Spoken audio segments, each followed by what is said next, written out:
So Peter, welcome to the Business Builder System. Looking forward to sharing with you your amazing JournoLink system. Can you tell us a little bit more about your background and what's led you to developing this particular service? Yes, so here am I as a banker turned entrepreneur, which is quite a rare sight nowadays. But, I've got a history in banking, Rich. So spent about 35 years in banking. The last, I suppose, 10, 15 years was very much in the SME space, small business space. And I was head of small business for one of the major high street banks before it all went wrong. So it wasn't my fault. But I found myself, when it did go wrong, being asked to go back and front the media for them. So my head's very much split into understanding how small businesses work, bit from the banking side, so a bit from the wrong side of the desk, but then also understanding how the media works. So I spent quite a lot of time, spent about 3 or 4 years, catching the grenades, putting the pins back in and throwing them back at John Humphrey and things like that. So I absolutely get, what a journalist looks for and how a journalist thinks. And then we set JournoLink up very much around how do you match the small business side with the media side. Why was that important? Why was that important to me? I was hearing a lot of messages from smaller businesses saying, we don't do anything with the media. We can't get into the media. We don't know how to do it. We don't know when to do it. And anyway, it's looked really expensive. And really the media is just for people like Rolls-Royce and Unilever and Amazon and people like that. So the challenge that I set myself was, how do we create an affordable online platform that enables startups and the 5 million, 6 million SMEs we've got in the country? How do we help those businesses engage with the media? And how do we help the media engage with those businesses as well? And how do you make that easy for everybody concerned? So the bit that I was a bit short of before in terms of understanding businesses from the wrong side of the table, for the last 6 years, I fundamentally understand what it's like to run a business from this side of the table now. So got all those components. And JournoLink really is that machine that helps you as a small business engage with the media, do your PR in the same way that your big competitors do PR, and actually make you look like a big business rather than the small business, family business that we are. Oh, that's interesting, because I mean, in the 12, 13 years I've been building businesses, working with owner managers, very rarely have they said to me, Rich, we're doing PR. Even more rarely have they said, we're interested in doing PR. It's almost like the branding and PR bit is something that's not front of mind for them, or perhaps don't even feel as though it's relevant to a small business. So what do you see as some of the challenges that business owners have? I mean, now you're a business owner yourself, of course, and seeing it from both angles. What do you see as some of the challenges or the problems that business owners have when it comes to branding, when it comes to, well, I suppose in a sense, maybe even taking it back a little bit, what is public relations?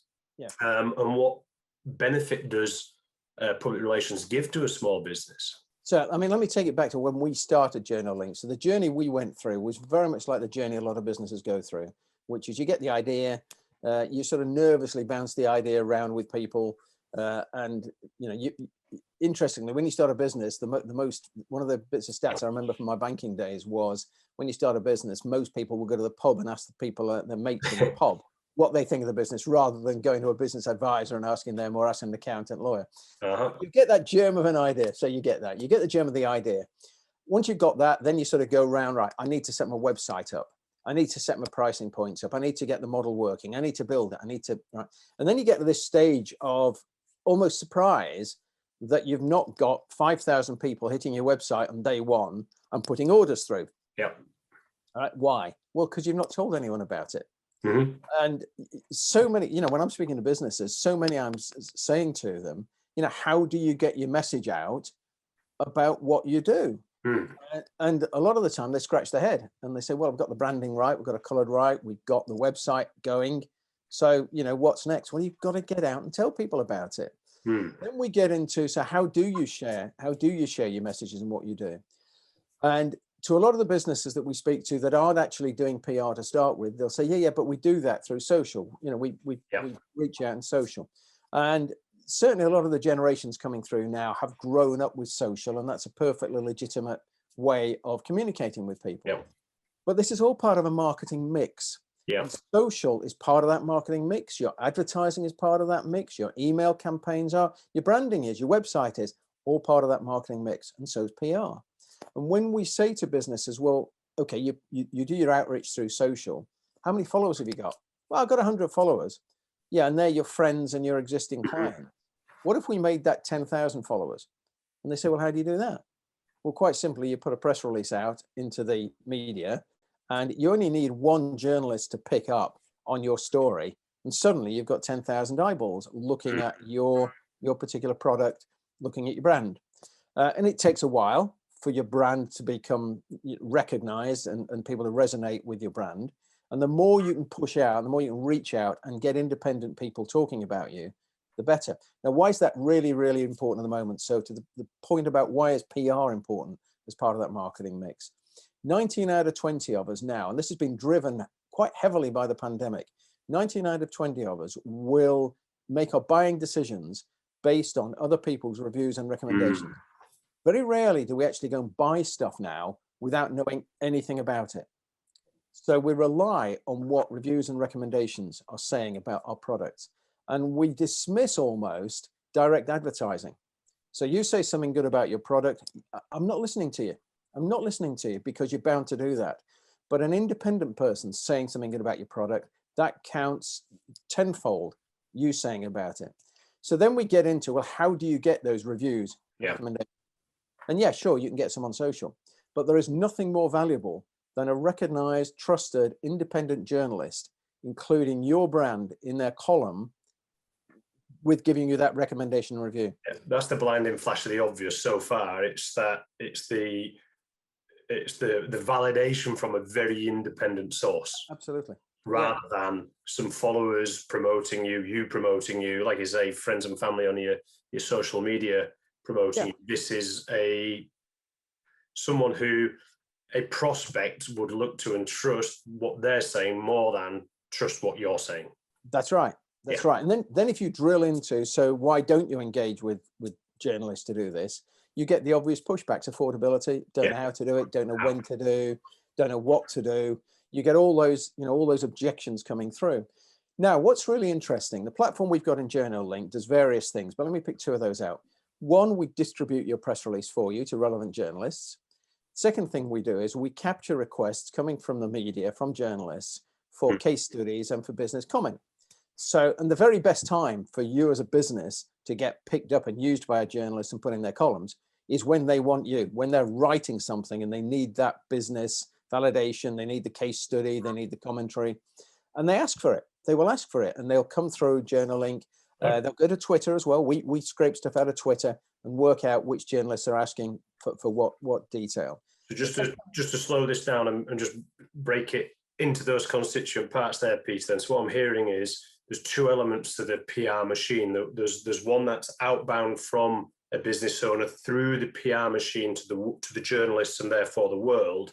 Yep. You're saying probably more importantly, it's coming in when a journalist is looking for a story that your business is connected to, they can find you.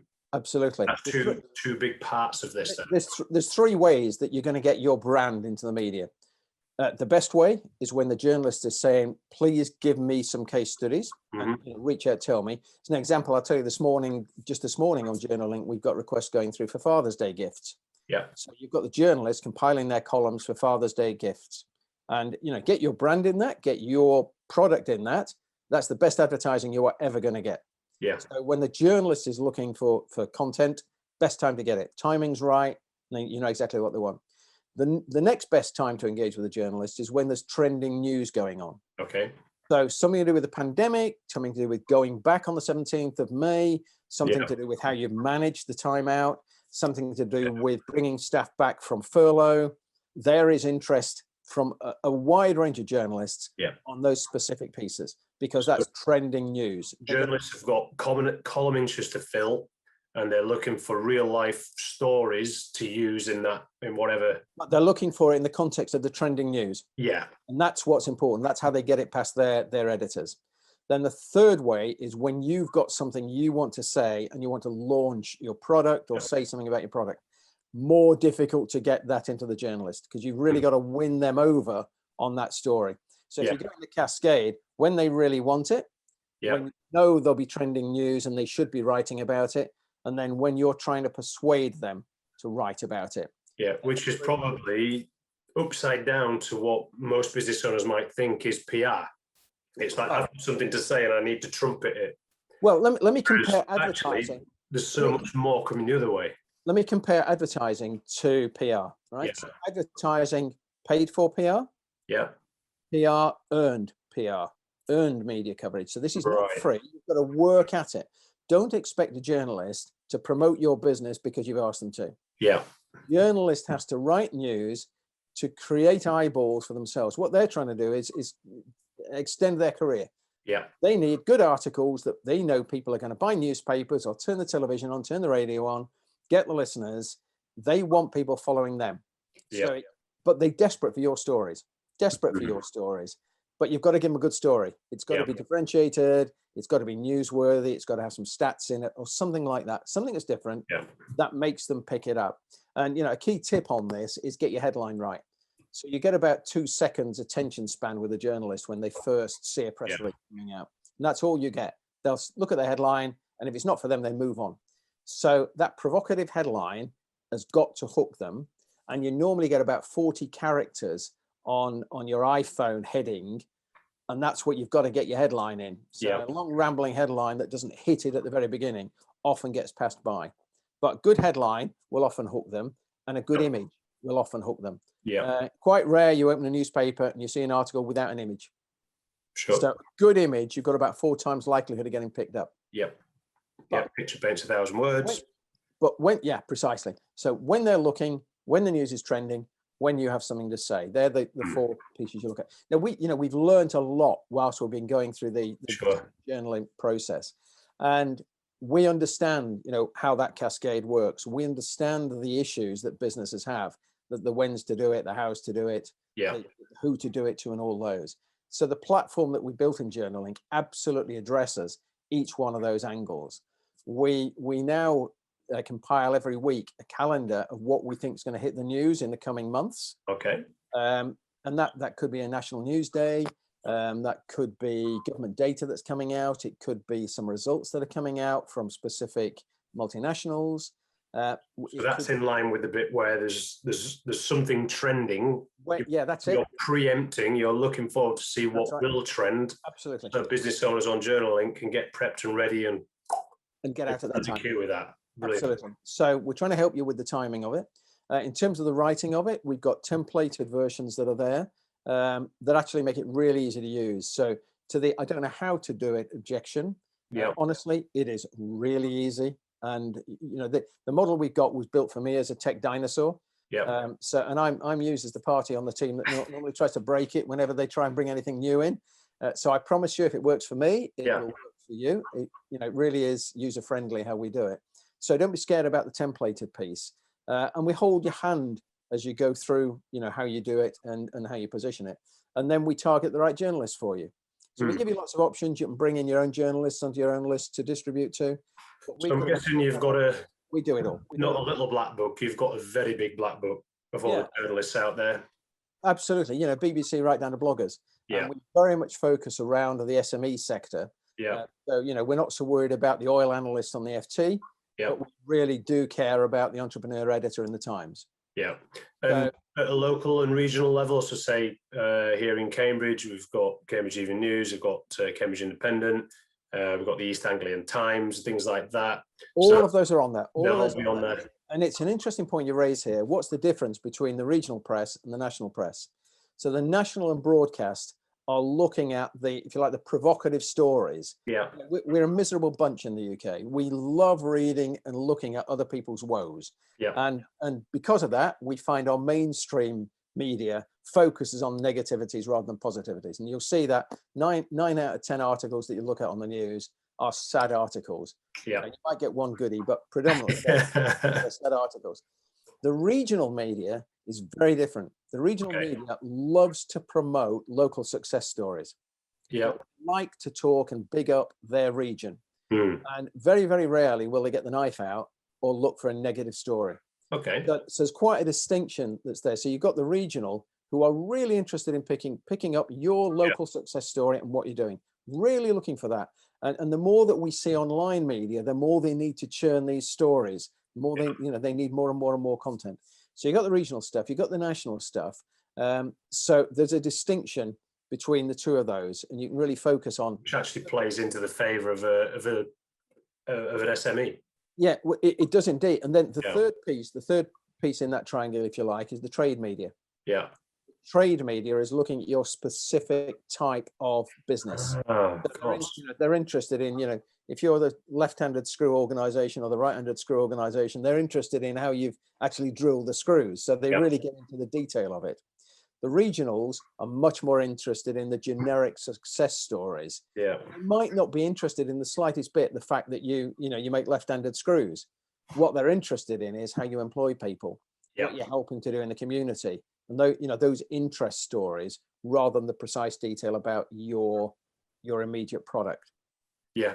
And your national is much more interested in how many people you've made redundant and why, and what did the government do wrong to force you to do that. Got you. So it's just a matter of understanding that. And we, in JournoLink, what we've tried to do is give you the points of advice around all of these areas. Yeah. So, I mean, before you guys came along then, for someone to access this, I'm guessing in the old days, shall we say, pre-JournoLink, what you'd have a PR agency, and they would have probably a little black book compared to your huge black book. I guess they would have a fairly limited list of journalists that they've got contact with and who contact them. So you've added scale to this in a way that just couldn't be done by an agency. Well, scale and cost. Right? Yeah. So as a business, you fundamentally should be doing PR as part of your marketing mix. So don't avoid that opportunity. You should be doing it. You've three options here, frankly. Yeah. One, do it yourself. And there is nothing wrong at all with sending an email to a local journalist saying, this is what we're doing. We'd be interested in talking to you and building a relationship up. Mm-hmm. Local journalists get a lot of emails like that. Yeah. But nothing wrong with doing that. And that costs you your time and nothing else. You can go to the other end of the spectrum and you can use a PR agency. There's nothing wrong at all with using a PR agency, but it'll cost you. Yeah. So, and often the PR agencies will tie you in for a long-term, 12-month minimum commitment. Yeah, and what, probably easy few thousand a month. Yeah, I mean, just get going. Yeah, I mean, get out of bed sort of money for many of the established agencies will be £4,000 or £5,000 a month. Yeah. Freelancers may well help you for £500 a month. Yeah. But you get what you pay for within that support, physical support. Then in the middle, there are some online solutions. Before we came along in JournoLink, they're still there now, the big enterprise solutions that typically the big PR agencies will use. So the agencies themselves will use models like JournoLink to distribute on your behalf, to work out which journalists are asking for which detail. Yeah. They are expensive and they are big. Yeah. What we've done in JournoLink is really, if you like, disrupted those big online enterprise solutions to say, look, here is a box that gives everything that a small business wants. Yep. And we'll do this at £50 a month. All right. And we can do it at £50 a month because the technology we've got enables us to do that. The investment we've put in enables a lot of automation. So we can keep it cheap. So before JournoLink came along, actually, there was a big vacuum of a lot of businesses saying, I can't do this. Yeah. You can do it yourself. You can go and pay a big PR agency, or you can have something in the middle, which is a hand holder, platform that actually does a lot of the stuff for you. Yeah, I mean, that's crazy. What's that? £1.60 a day. It's less than a cup of coffee. And that's the phrase I use. Less than a daily cup of coffee. And often we find businesses will put a press release out 3 or 4 times before they get picked up. So stick at it. Yep. It's not just a one-shot wonder. Stick at it. Yep. Don't obsess about, am I getting the 2 lines in the Evening Standard? Yeah. And I know when I'm saying this, I am talking to the wall because I am as bad as anybody on the ego trip. We had an ed request go through us about 6 months ago, which was a Telegraph freelancer. And somebody in the office just threw my name in for that. And the freelancer was looking for someone over 50 who'd invested a load of money in a business after they'd semi-retired from mainstream corporate life. So they threw my name in the ring. I got a call 3 days later from this Telegraph freelancer. And I thought, 10-minute interview, thought, well, that's a couple of lines somewhere. Then they sent a photographer around. So I thought, a couple of lines and a photo. Yeah. And 3 weeks later, there was a double page spread in the Telegraph magazine on a Saturday that I didn't even know was coming. Didn't even know it was coming. Double page spread. So I get really excited, go down the pub, see me in the paper here. Look, the real value you get from PR is nothing to do with the ego trip and the coverage that you get. Yeah. It's all about increasing your sales and increasing your web traffic. Of course. That's your measurement. So don't get obsessed about where have I been covered. Yeah. What's most important is how many journalists are actually looking at you, how much interest are you creating. So on JournoLink, we won't tell you where you're covered. That's not something we do. Yeah. 2 reasons for that is we don't want to distract you for one thing. Secondly, we don't want to get you into breaching copyright law, because there's a big risk that if you take articles and then put them on your website, you're breaching copyright law if you haven't got the licenses to do that. I see. So we don't want to encourage you to do that. But what we do is share with you some pretty good analytics about which of the titles that are spending longer on your press release than we would ordinarily have expected. Of course, just like any marketing, we need to measure and test and see what's going on and make sure we get a return on it. And so you put full analytics in here. And there's a real balance in this. There's a real balance in this. And if you use an agency, what an agency will do is spend half the time in putting together the PowerPoint presentation to justify what they've done. Justify what they're charging you, right? So we kind of resist doing that completely. And we say, look, this is costing you £50 a month. This is costing you £500-600 a year. That's it. That's part of your marketing spend. Yeah. So, don't get completely analytical about the value and you're justifying the value. If at the end of the year, your sales are going up because your marketing as a whole has been right, of which PR is a part of that marketing, happy days, carry on. And we say, we say you should be, of any marketing mix, any marketing budget, you should be spending at least 10% of that marketing budget on PR, but you shouldn't be spending more than 15% on PR. Right. You can never be guaranteed where you're going to get covered. It depends on what happens on the day. If Boris falls off a Boris bike, don't think you're going to get any coverage. Yeah. The day Prince Philip died, nobody was getting any coverage apart from journalists looking at the Prince Philip incident. So you never be guaranteed this. So don't get obsessed about where your coverage. Don't get obsessed about your ROI. Don't spend too much on it, but do spend something on it. Yeah. One of the things that I would say, one of the things quite important on that as well is, and don't let it be tomorrow's fish and chip paper. Yeah. So when the big corporates, when they put out their press release, it goes out to journalists. If it's used, it's used. If it's not, it's gone. What we do in JournoLink is we give you a media room, and we give you the template for a media room that we let you customize with your brand, your colors, and we give you the URL for that. And you just copy and paste that onto your website, onto a new page. Okay. You have a dynamic media room on your website. And you can put in there your social handles, your marketing collateral, your contact details. We automatically pick up your So things become almost evergreen then. They become evergreen because every time you put anything through JournoLink, we automatically pick it up and we put it in your media room for you.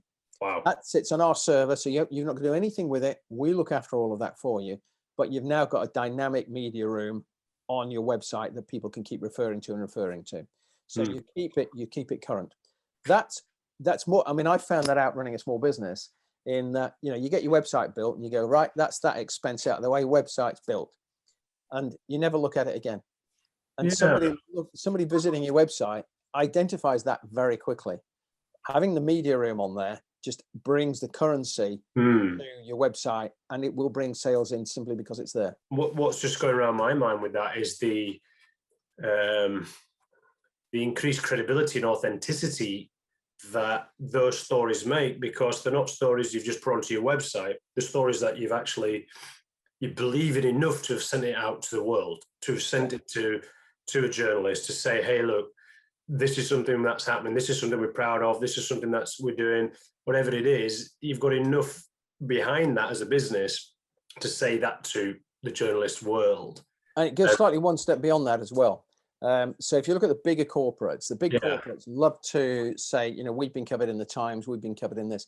Actually, when you look at the analytics into this, doesn't really matter. The fact that you put on your website, we have issued a press release. Yeah. This is what it looks like. And the way we actually build it in and put it on looks very, very professional for you. It's not just Yeah. a Word document. You know, it's got your previous releases, it's got your contact details, it's got your social stuff. So it's actually quite a nice piece in its own right. What that says to most people looking at it is these guys have been covered in the media. Yeah. Wow. So, and this takes away a lot of the coverage, you know, the obsession with to where having been covered. If you've got it there, yeah, this is a statement to the world. And that's very differentiated from a tweet on Twitter or even a blog. Yeah. Yeah. Yeah. This is my mind's making those logical leaps. Yeah, this is big business type stuff.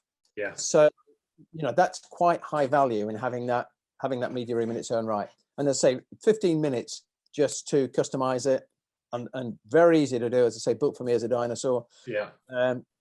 Once it's built, it's there, and it's. So we've got something here that's really low effort, very low investment at £50 a month. Even just the media room on your website is going to add much more credibility than the 50. You know, you're going to get a return just on that media room. Never mind getting everything out to the journalists. You're also now you're sort of registered as a point of interest for a journalist who might be looking for a particular story or for something that's particularly trending. And then you've got an avenue to get your message out through the journalists as well, whether that be very local, whether it be trade or whether it be national. Absolutely. It's a no-brainer to me. It's a no-brainer for me. Having been there, having seen and looked after best part of 1 million small businesses when I was in the banking world, and having done the media stuff myself, trying to convince journalists the stories we've been going through, I've actually been quite surprised how many times journalists will be reaching out to us. You know, I remember one particular one where a journalist wanted me to go out there representing banking in the financial crisis, and I remember saying to him, "Why on earth do you think I want to do that?" And his comment was, "Well, because without you, I don't have a program." And I said, "Well, okay, if I come on, will you say nice things about me?" And he said, "Yeah, I'll say nice things about your bank, and I'll say the bad things about the other banks." They fundamentally, no brainer. So they fundamentally do need you. Yeah. So yeah, for me, this is a no brainer. Every business that has growth aspirations should absolutely be reaching out to that external market to promote their brand. I'll put a safe bet on most people will be investing a lot more than £50 a month on social media support, someone doing their Facebook, doing their LinkedIn, doing their Instagram. And you should still be doing those. Yeah. I'm just thinking in terms of marketing mix. Yeah. It's not either or, it's an and. It's an and. And the reason businesses haven't been doing it has been predominantly, I don't know how to do it, I don't know when to do it, I don't know what to do. And actually, it's not for small business, it's for big business, isn't it? Okay. Not the case. You should be doing it. So I'm just looking at my quick notes I made before the call. So we've talked about the problems and challenges that business owners have with PR and branding. And I think we've probably nicely covered, for people who've never considered having PR, understanding what PR is, what it used to be like, and where you sit in what you do, kind of how PR works and how JournoLink sits within that. The benefits to business owners are clear, I think, from what we've covered there. We've talked about the investment and the return. How does a business owner go ahead and get involved with this, and what's the next steps for them? So you can do a couple of things. Go and have a look at it, www.journolink.com. And I think Rich links in underneath this. On there. So you can go on there, you can register straight through there, have a look at it. We don't charge any money for you just to have a look around. We let you play with it. We give you the media room free. We give you the calendar free. And we only look for you to pay us money, understandably, when you want to distribute stuff or when you want to respond to journalists, because that's what. So you can kind of sign up and get a little bit of access. Yeah, you can sign on, have a good look at it. And then when you actually start saying, I want stuff to go out, that's when the recurring investment. And you can do it on a pay-as-you-go basis. You can do it on a monthly subscription basis. So very, very much up to you. And we don't tie you in for a year. We'll tie you in for the month. That's all. So if it's not for you, you can move on, and you're not tied in. So you can go onto www.journolink.com, or Rich will also be sharing with you a specific link for Business Builder. And you will see a route that you can go through there with a special deal that you can get through that particular link. Fantastic. So really easy to do. And as I say, you don't have to dip into the budget, just have a look around. So Yeah. you have a look around it. Oh, that's crazy. And thank you for the business builders route through to you as well. That's really appreciated. So is there anything that I've missed here in terms of asking you? Is there something else, anything else you'd like to share at this point? Do you think we've covered everything? I think we've covered everything. I mean, I'm always criticized within our team, and I think everybody in a business is passionate about a business and passionate about what they do. I think we all fall into this piece, which is an assumption that everyone will do it. So I'm often picked up by our team when I say, why wouldn't they do that? Why wouldn't they do that? Right? Why wouldn't they do that? And I'm always picked up and say the challenge you've always got with any business is to challenge yourself on why would they do that? Well, hopefully we've been through the why would today. The bit I'll leave you with is why wouldn't you do this? Really, it is a no-brainer, and it's certainly a no-brainer. Have a look around and just challenge yourself a little bit on this is a route that I can use to get my brand profiled, particularly at the moment with so much upheaval following the pandemic. Fundamentally should be doing this now as part of your marketing mix. Very achievable to do now, and it will make your business look a lot bigger than otherwise it will seem. Yeah, journalists are going to be writing this stuff. It might as well be you that's in that story. Absolutely. Yeah, because they're going to be writing something about someone, so it might as well just be you. And might as well just be you. JournoLink, absolutely. you're in front of the queue. Yeah, absolutely. Yeah. If you don't take the opportunity, your competitor will. Fabulous. Brilliant. Well, thanks, Peter, for your time. And as Peter just said, I'll put all the details in the notes below. And if you have any questions for me or for Peter, please do get in touch. And well, we look forward to joining you on your PR journey. Thanks, Rich. Bye for now. Thanks for the time.